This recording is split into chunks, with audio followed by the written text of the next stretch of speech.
Good morning. This is the Blaine's World webcast that can be found each week on Facebook, YouTube, and LinkedIn. You can also listen in on Spotify or Apple Podcasts. You can find us other places as well as also my website, which is behind me, blainesworld.net.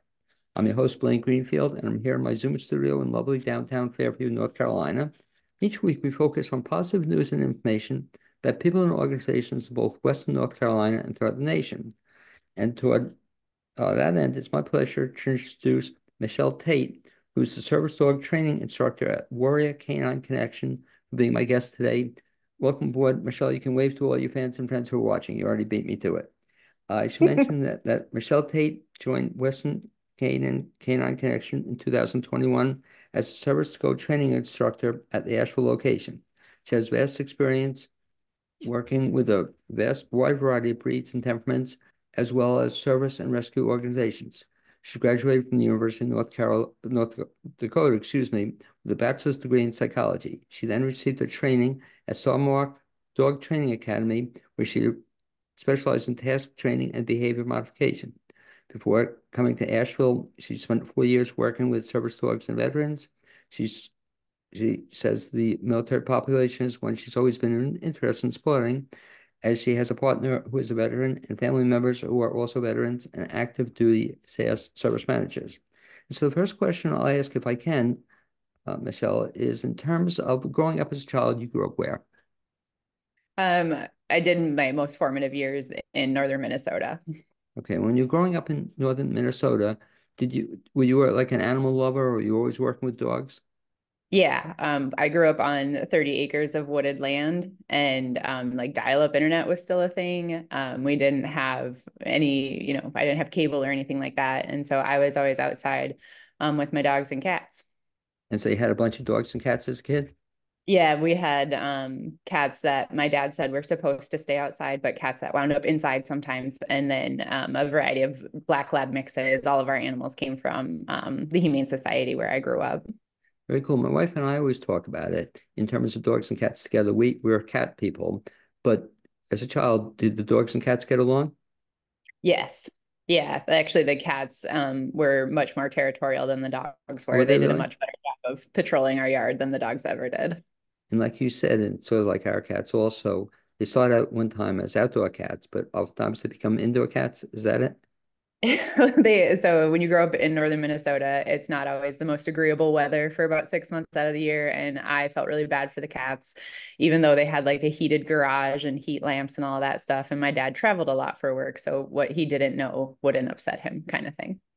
Okay. So then you always had dogs and cats around with you. You then went to school. When did you decide you wanted to become somebody where you studied psychology, but when did you decide you wanted to be somebody who worked with animals?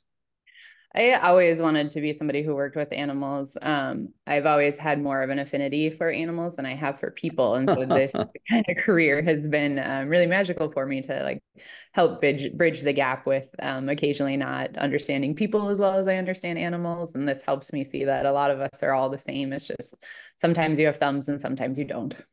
Now, I'm curious, in terms of degree in psychology, does that help you working with pets? Yes, because a lot of the times, while I'm training someone's pet, I'm actually quietly training their owner more than the pet. And so, using a lot of the principles that I learned in psychology are really helpful because, in order for me to truly impact this animal's life, I have to impact the human's life as well. So, it starts from the top down in that kind of situation. Well, someday I should speak to you, I guess, with respect to our cat, because I'm trying to train him, and he's not real receptive to my training. It's like I want Sure. him I just want him to come to me when I call him, or whatever. But I guess dogs are easier to train than cats.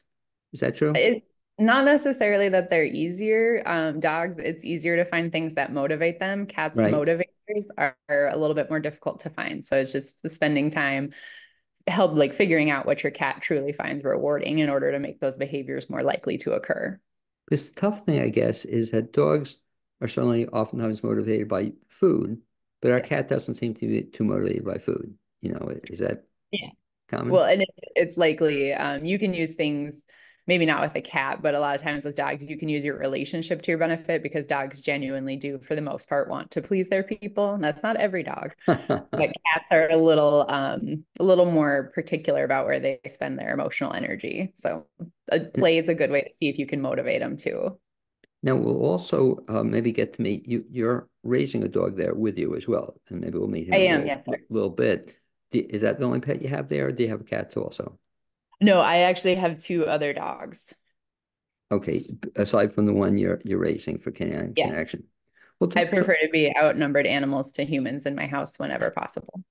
talk to me about then Canine Connection. I love the name. What is it all about? So Warrior Canine Connection is based up in Boyd's, Maryland. It's an organization that breeds, raises, and trains military or service dogs for military veterans. And so that means we breed all of our dogs within our organization. We use exclusively labs and golden retrievers. And then we task train these dogs. So they learn a variety of skills as far as if you pick it up or if you drop it, they can pick it up. If you're experiencing stress and it's having like an external presentation, like you're bouncing your knee or you're wringing your hands, our dogs can learn to alert to those stressors to help you snap out of whatever you're dealing with.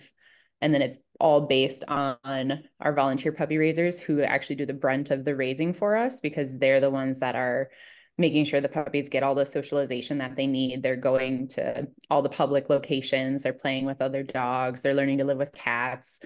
And then our veterans are the ones, especially here in Asheville, who come in and then train the dogs these tasks. Now, I love the fact that the two breeds you mentioned that you work primarily with labs and golden retrievers. Yes. How were they chosen, or why do you choose those two breeds? Sure. So the big picture of a service dog for what we do, like which is primarily like mobility needs as well as psychiatric service needs. So for PTSD or MST, that kind of thing, we need dogs that are really confident, but also very empathetic.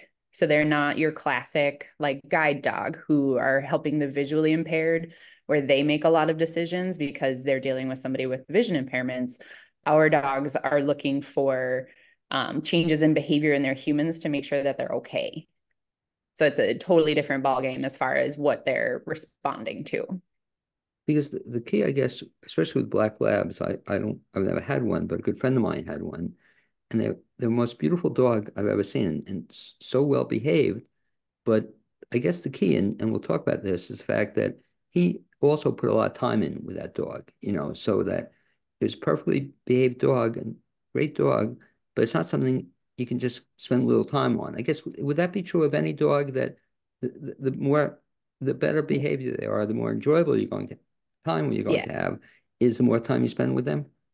truly. And for service work, the big thing that sets these guys apart from a pet dog or anything like that is they are being trained with their end goal to be going wherever their forever veteran goes. So that means these guys, doesn't matter how little they are, they're already starting like public access exposures. So they're going to the grocery store, they're going to Target, they're going to parks, they're doing all of that stuff. And so what you see with these guys is they get really, really attached and really attuned to whoever is primarily handling them because they spend so much time together and all that obedience and all that stuff comes later. But this, especially the really young puppy, teaching them how to take in the world around them and help them feel confident and safe is a big part of what training a service dog is about. Now, I guess there are two kinds of populations you work with. You work with, I guess, the veterans, and talk about that process. How does one become a candidate for one of these dogs? Sure. So if you're looking to just like come and work with us within the community, that's just a matter of getting a hold of us here in Asheville. And our website is warriorcanineconnection.org. That'll lead you our way. You can come in and work with us and learn how to train the dogs, just like you as a veteran or like a veteran and your family or that kind of thing. You can come in and learn how to train the dogs.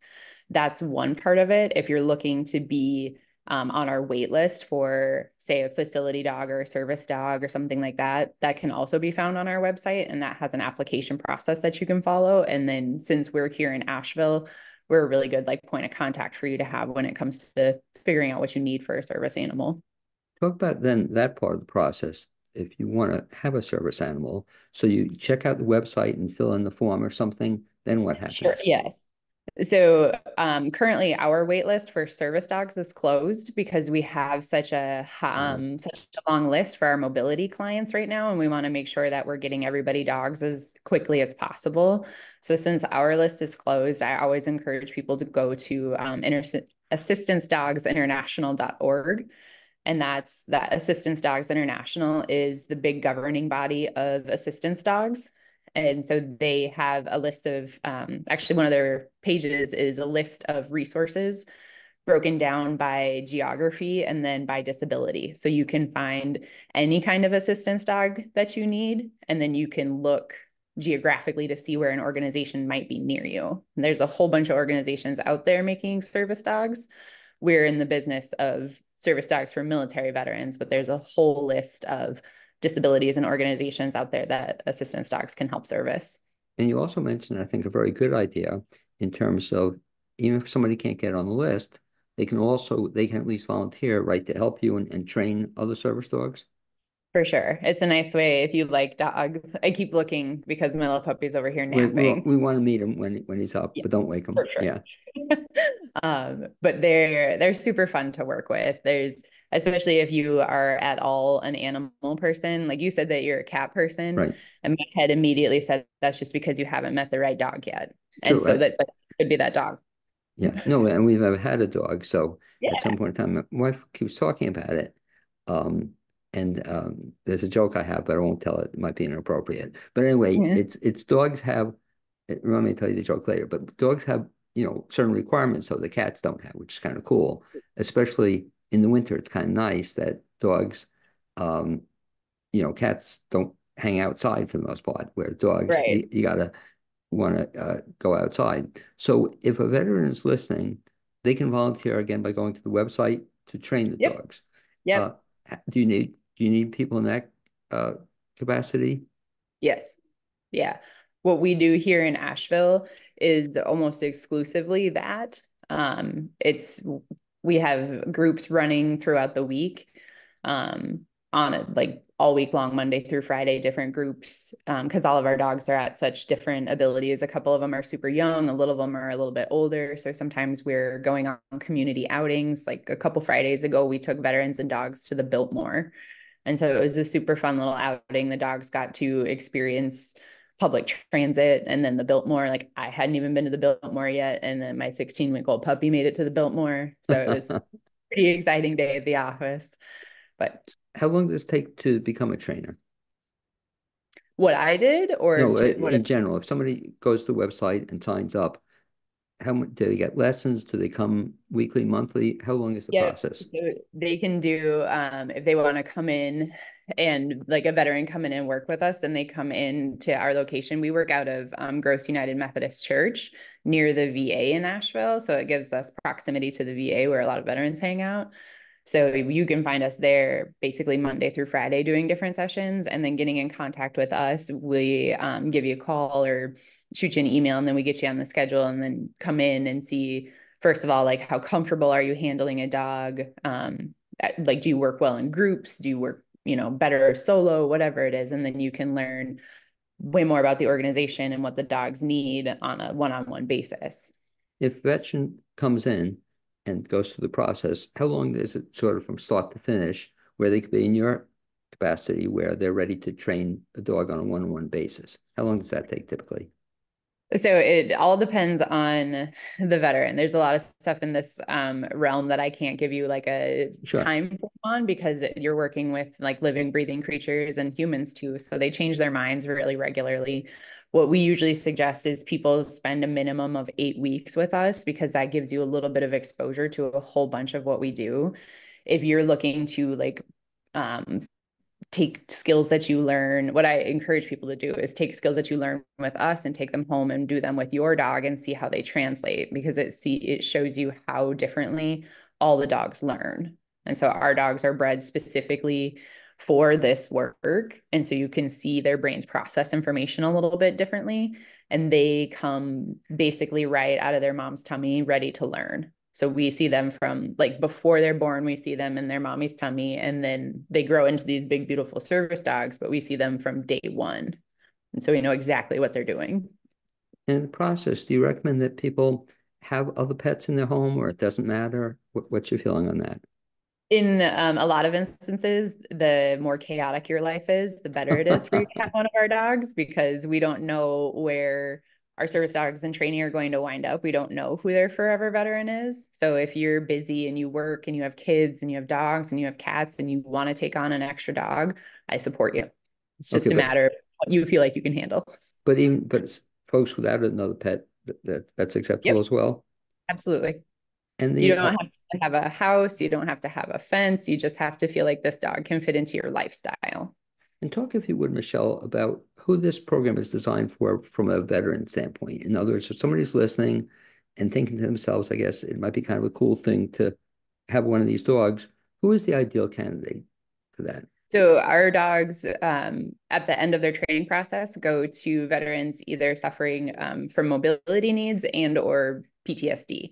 So any combination of that, we have veterans that use canes, wheelchairs, walkers. We have veterans that range from they haven't been out in public in 2 years to they work full-time jobs.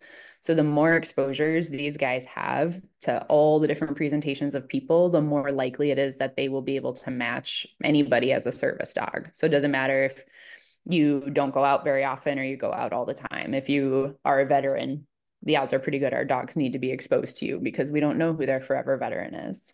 Okay, and again, for the veteran, I guess it's a magnificent experience. And also on that experience itself, talk about some of the feedback you get or the kind of things you hear after you place the dog. In other words, you have one, but it's a different, you're training the dog. So what happens after the dog is placed with a veteran? What happens with the veteran? And so it's a really cool process. We see a huge change in their activity level, like more smiles, more I got my wife back, I got my husband back kind of thing, because it is when people think they want a service dog, I always encourage them to think about like, what is your lifestyle like now? And will bringing in a dog make that easier? Because now you officially have a creature that requires like walks and feeding and it goes potty and all of that stuff. But when you think about that for what it brings to somebody's life, it's not necessarily a chore. It's a sense of purpose and it's a sense of community. And so that's what these guys bring. And so then when they get paired, we see our dogs at baseball games and football games. We see them going to concerts. We see all this stuff that is happening because they're veterans feeling confident enough to take their dog out and do stuff like that. It must be very exciting for you when the transfer takes place. In other words, you're raising a pup now, and it's sad, I guess, you'll be leaving the dog. But how many times have you had to do that? A bunch of times? So with my time with Warrior Canine Connection, I've raised two dogs. This is my third. And so this little puppy came to me at the end of January when they were taking my the other puppy that I had raised since he was about 5 months old. And he turned into like the rock starest dog we've ever had in Asheville. And I say that because obviously I'm a little biased, but he was actually a really good dog. So he's now back at our headquarters for what we call advanced training, where he decides which of our career choices he wants. And he's trending to be a service dog. So I'm very proud of him and I miss him very much. But also I have this little puppy. Do you get to see him? I get regular updates because he's actually living with one of the trainers up at Right. headquarters, and she keeps me very up to date on what he's doing. Sends me lots of pictures. You mentioned something which is kind of cool, that you said the choice is made. And so talk about the choices. And I love how you said that. I guess the dog is involved in the choice. But what are the choices again? What can they become? So they have I call it a job code or like a I career love it. choice, Yeah. where when you think of all of like a service dog, right? That's is the dog who works with one person that's like a veteran dog team out navigating the world, and it's just them and their dog. We also have facility dogs, which are the dogs that you might see like at a hospital or at a school, where they kind of just start moving around the floor, doing whatever they need to in that moment. We actually have a facility dog at the Buncombe County Courthouse. He's a big, beautiful golden retriever. And so he goes with like kids when they testify in court, or we also work with the Veterans Treatment Court here in Buncombe County. So we'll bring dogs in training to go and hang out with the veterans while they're involved in court proceedings. And so a lot of our facility dogs get to do stuff like that. And then we also have military family support dogs, which are the dogs that come with all the training of a service dog, but they don't have public access. So it could have been like something out in public kind of rattled them. Maybe they don't love loud noises, or maybe they want to bark at other dogs or something like that. You can have a placement as a military family support because your help is still needed within the home, but you just don't go out in public. So some dogs are more appropriate to do different kinds of tasks. Yes. And how do you determine that? So that's when I say like the dogs decide, Right. because are some instances where, like, think of that like really friendly golden retriever that you've seen that's like out wiggling and saying hi to everybody and just like loves everyone. That might not be a great service dog because they care so much about other people, but they might be really good at being a facility dog because then they get to care for a lot of people. And so in some instances, it's because you're too social that you can't be a service dog. You have to be able to ignore the public. You can't be friends with everybody. And so there's, when we see dogs, like if it kind of breaks your heart to say that your dog can't say hi to anybody anymore, that's probably an indicator that they might want to be a facility dog because they love people so much. And so the dog you're raising now, what kind of dog is that He's dog? a yellow lab. I mean, but what's he going to become? Do you know? He has not yet told me. So I always have my fingers crossed, of course, that he wants to be any one of our placements. The service dog is the mobility dog is the toughest placement because that dog, we say like it has to be bomb proof, because if you're helping a veteran with mobility needs, you can't chase balls, you can't lunge toward dogs, you can't jump on people. You have to be able to pick up everything really responsibly. You can't run around with it. So if you want to be a mobility dog, you have to be really, really, really steady. And so, of course, I would love if he wanted to do that. But if he chooses an alternate career, I support him. I love that he chooses the career. Do some dogs fit in more than one category? Can they do more than one thing? Does that happen? Yeah, so we have, that's why we truly like to see, like to let the dog pick, because when they go back for advanced training, they could be this or they could be that, but we put them in a bunch of scenarios where we see which one they truly shine in the most. And then that's usually the one that we pick for them.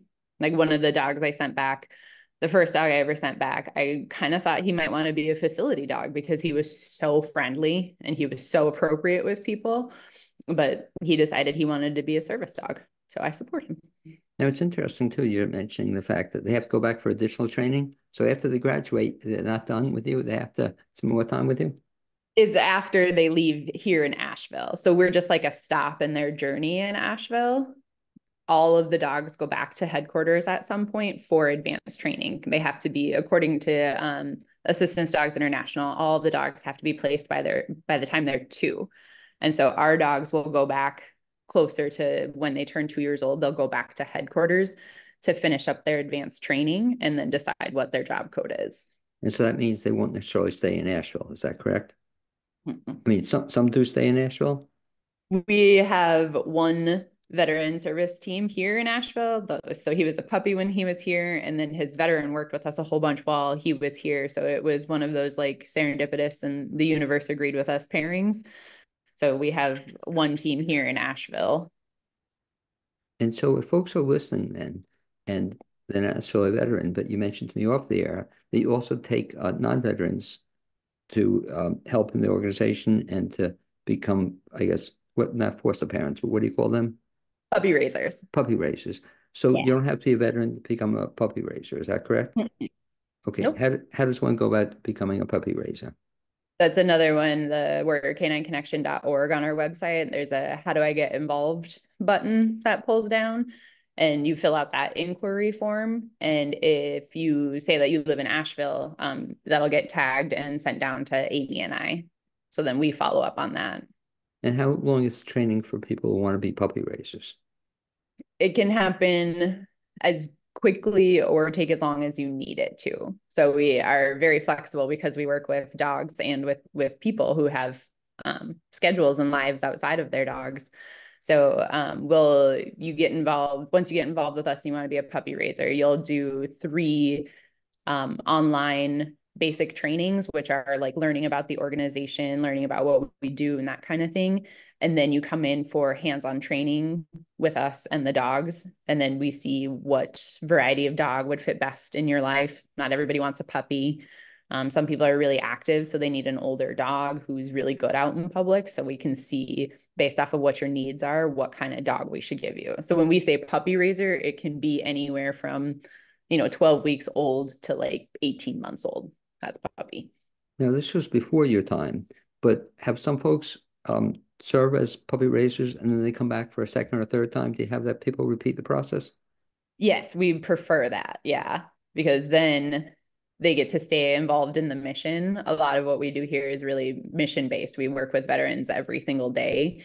And so a lot of people find that really fulfilling. So the more dogs they raise, the more of an impact their dogs have on veteran lives. We keep track of how many hours our dogs work with veterans. And so like Bryce, this dog that I just sent back to headquarters, he had over 800 hours of working with veterans by the time he went back to headquarters. So that's like 800 hours in Asheville working with veterans and having a very good time doing it. What's the best part of your job? there's a lot of them. Truly, I think it's seeing a lot of changes. What we see changing in veterans every day. Sometimes it takes a little bit longer. Sometimes it happens really quickly, but I see a lot of changes in people once they start to get comfortable being silly around the dogs. So I have these like big, tough, reserved veterans, and then I see them go at a puppy, and it makes me feel really, really good because previously they might not have been comfortable enough to be like as silly as a dog needs in that moment. And sometimes it's one of the best things to help these guys out when they're feeling concerned is to just be a bit goofy with them. And it makes a big difference in both the veteran and the dog. I guess the exciting thing for you is to see that change. You see somebody come in and then after a period of time, they become more outgoing, more sociable. Yeah, like we have a veteran who, before she came to work with us, hadn't been out in public, like into a store in over 2 years. And then she had the bright idea to go to the mall around Christmas time because she likes going with the dogs. And I was like, I don't want to go to the mall. It's Christmas time. But because she was right, like we should go because the dogs need the exposure. So we wound up at the mall in like the busiest shopping year or busiest time of the year. And it was wonderful. And so the woman probably went bankrupt though, buying all sorts of stuff, for her dog or to become Yeah. part of the family. Michele Tate, thank you for being my guest on this edition of Blaine's World webcast. Once again, if you would please repeat how to get information about the organization. Sure. So we are Warrior Canine Connection, and it's warriorcanineconnection.org. If you follow any of the like get involved tabs, that's how you can find us here. Or we are at Gross United Methodist, and we're there pretty much every day. And can people just pop in there? Yeah. Okay. Any best time to check you out? Um, that changes. So if it's easier, I can give you an email address too. Okay, well, you want to give it the email address too? Sure. Yeah. So it's MTATE at warriorcanineconnection.org. So if they're interested, shoot me an email, do a headquarters, and then we'll get you working with the dogs as quickly as we can. Okay, you can do that. We can also check the website. And again, Michele Tate, service dog training instructor at Warrior Canine Connection. Thank you for being my guest on this webcast. Also, I'd like to thank my producer, Capita, and hopefully we'll bump into you one of these times at Gross or someplace else with some of your dogs. Thanks, Michele. That was great.